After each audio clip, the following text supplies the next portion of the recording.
High বন্ধুরা, পিউ নন্দিনী অফিসিয়ালে তোমাদেরকে সবাইকে স্বাগত জানাই।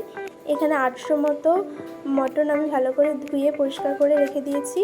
ম্যারিনেশনের জন্য এখানে আমি 4 চামচ আদা রসুন বাটা, 2 চামচ লঙ্কার গুঁড়ো, 2 চামচ হলুদ গুঁড়ো, 2 চামচ জিরে গুঁড়ো,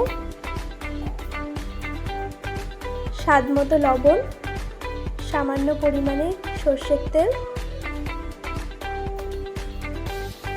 টক দই, ভালো করে টক দইটা ফেটিয়ে নিতে হবে। এখানে ফেটিয়ে নিয়ে এখানে আমি দিয়ে দিয়েছি। ভালো করে হাত দিয়ে সব মশলাগুলো মাংসের উপরে আমি মাখিয়ে নেব। একদম ভালো করে মাংসটাকে মাখিয়ে নিতে হবে। মাখানো যত ভালো হবে মাংসের টেস্টও তত ভালো হবে।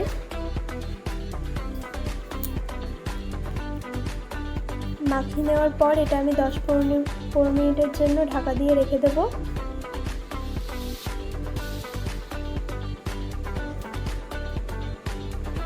কড়াইয়ে সামান্য সর্ষের তেল দিয়ে দিলাম।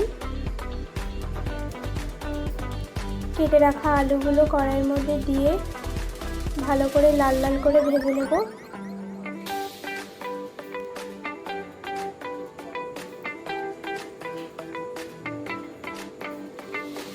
আলুগুলো আমার ভাজা হয়ে গেছে।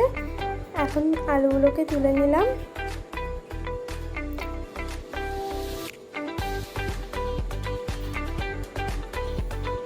ফোড়নের জন্য এখানে আমি গোটা গরম মশলা দিয়েছি, 2টো তেজপাতা, 4টে বড় সাইজের পেঁয়াজ আমি এখানে কুচিয়ে রেখেছিলাম, সেটা এখানে আমি দিয়ে দিলাম কড়াইয়ের মধ্যে।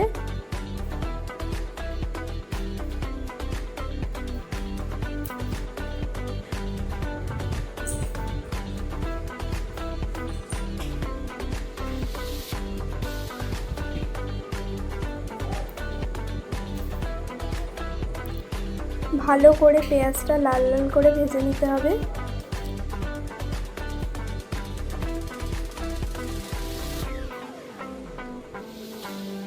একদম পেঁয়াজটা পুরো ব্রাউন কালার হয়ে গেছে আমাদের। এরকম একটা কালার চলে আসলেই সামান্য পরিমাণে একটু চিনি দিয়ে দিলাম।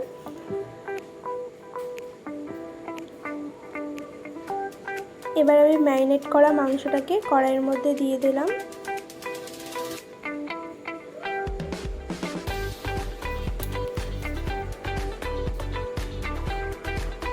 বাটিতে লেগে থাকা মশলাগুলো সামান্য একটু জল দিয়ে আমি ধুয়ে কড়াইয়ে দিয়ে দিলাম।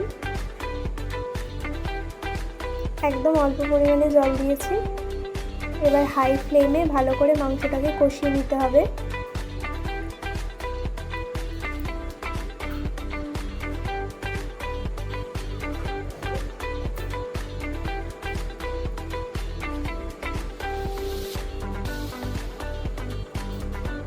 মাংসটা একদম যখন তেল ছেড়ে আসবে তখন আমি এখানে জল অ্যাড করব। ভালো করে মাংসটাকে এখন আমার কষিয়ে নিতে হবে।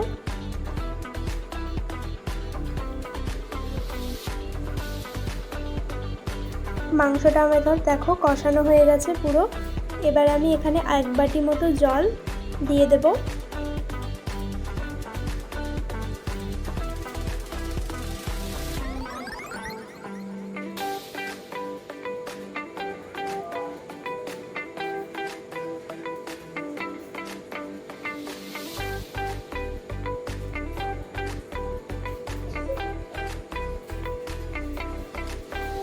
আমি এখানে একবারেই জলটা দিয়ে দিই, যাতে আমাকে বারবার জলটা ইউজ না করতে হয়, তাহলে মাংসের টেস্টটা অতটাও ভালো হয় না বারবার জল দিলে। এখানে আমি 1 বাটি মতো জল দিয়ে মাংসটাকে এবার একটু ফুটিয়ে নিলাম। জলটা ফুটে যাওয়ার পর আমি এটা ঢাকা দিয়ে রেখে দেবো 10-15 মিনিট পর্যন্ত, একদম লো ফ্লেমে। 10-15 মিনিট পর আমি ঢাকাটা খুলে মাংসটাকে একটু নেড়ে চেড়ে দেবো। তারপর ভেজে রাখা আলুগুলোকে আমি মাংসের মধ্যে দিয়ে দিলাম। মাংসটা হাফ সেদ্ধ হয়ে যাওয়ার পর আমি আলুগুলোকে অ্যাড করলাম এখানে। যেহেতু খাসির মাংস সেদ্ধ হতে একটু সময় লাগে,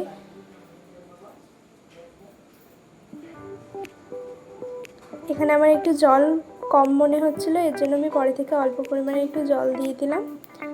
তারপর আবারও আমি ঢাকাটা দিয়ে দিলাম।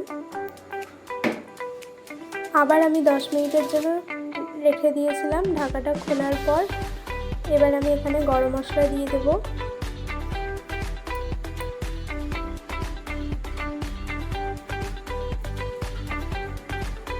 গরম মশলা দিয়ে ভালো করে নেড়ে চেড়ে আলুটা সিদ্ধ হয়েছে নাকি দেখে নেব। এভাবে মাংসটা রান্না করলে খুবই টেস্টি হয় খেতে। এটা ভাত, পোলাও, ফ্রাইড রাইস সব কিছুর সাথেই খুব সুন্দর লাগে খেতে।